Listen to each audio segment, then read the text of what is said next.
بسم اللہ الرحمن الرحیم۔ خواب کے اندر طوطے کو دیکھنا، اس کی مختلف صورتیں ہیں، جیسا کہ کسی شخص نے نر طوطے کو دیکھا یا مادہ طوطے کو دیکھا، یا کسی شخص نے مادہ طوطے کو مار دیا۔ اسی طرح اس کی یہ بھی ایک صورت ہے کہ کوئی شخص طوطے کے ساتھ باتیں کر رہا ہے، کسی کے منہ سے یا جسم کے کسی خاص حصے سے طوطے کا نکلنا۔ ہر صورت کی الگ الگ تعبیر ہے۔ آج کی اس ویڈیو میں ہم خواب کے اندر طوطے کو دیکھنے کے بارے میں 6 تعبیریں سنتے ہیں۔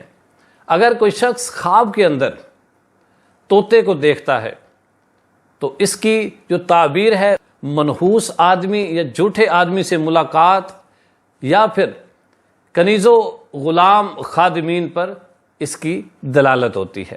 اسی طرح اگر کوئی شخص خواب کے اندر یہ دیکھے کہ اس کے ہاتھ میں طوطا ہے اور پھر وہ طوطا اڑ جاتا ہے، تو اس کی تعبیر یہ ہے کہ اس شخص کا فرزند یا اس کا غلام وہ اس سے دور کہیں سفر پر جائے گا۔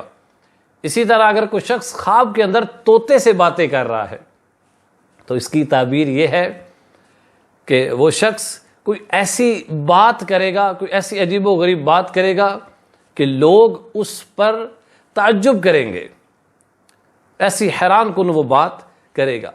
اسی طرح اگر کوئی شخص مادہ طوطے کو دیکھتا ہے تو اس کی جو دلالت ہے وہ کنواری لڑکی پر ہوا کرتی ہے۔ خواب کے اندر کوئی شخص یہ دیکھے کہ اس نے مادہ طوطے کو مارا ہے تو اس کی تعبیر یہ ہے کہ وہ شخص کسی کنواری لڑکی سے شادی کرنے والا ہے۔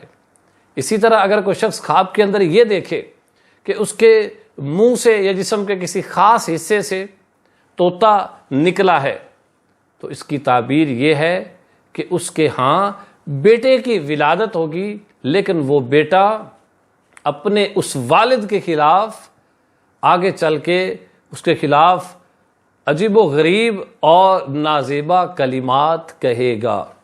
اگر آپ کو ہماری ویڈیو اچھی لگے تو اس کو لائک بھی کریں اور شیئر بھی کریں، اور اگر ابھی تک آپ نے ہمارے چینل کو سبسکرائب نہیں کیا تو جلدی سے ہمارے چینل کو سبسکرائب کر لیں۔